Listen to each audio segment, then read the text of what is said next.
এদেরকে total boycott করতে হবে, এদের হালাল ইকোনমিটাকে ভেঙে দিতে হবে, এদের দোকান থেকে কিছু কিনলে চলবে না, সম্পূর্ণ এদেরকে বয়কট করতে হবে। এটা হলো আত্মঘাতী কথা, আত্মঘাতী চিন্তা ভাবনা। এটা ইনি দেখাচ্ছে হিন্দু মুসলিম ডিভাইড, এটা হিন্দু মুসলিম ডিভাইড হচ্ছে না। এই খেলাটা এরকম হচ্ছে গরিব বড় লোকের খেলা, গরিবের ধ্বংস হয়ে যাক গরিবরা। মানে ধরে নিন আমাদের ভারতবর্ষটা একটা চেন সিস্টেম।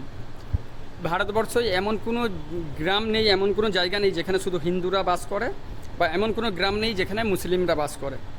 একের উপরে এক নির্ভর করে চলতে হয়।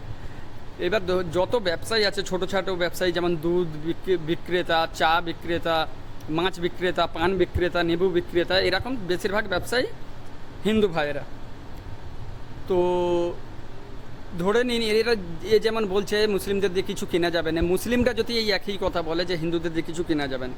ধরে নিন একটা দুধ বিক্রেতার 10টা কাস্টমার আছে, 5টা হিন্দু 5টা মুসলিম। তো 5টা হিন্দু তো কিনে নিল, কিন্তু 5টা যে মুসলিম কিনলো না, তাহলে তার ভোক্তনটা এ দিতে আসবে না। এই নেতা যে ভাষণ দিচ্ছে এ দিতে আসবে না। কে খেতে পাচ্ছে কি না পাচ্ছে কোন হিন্দু ভাই, সেটা এরা দেখবে না।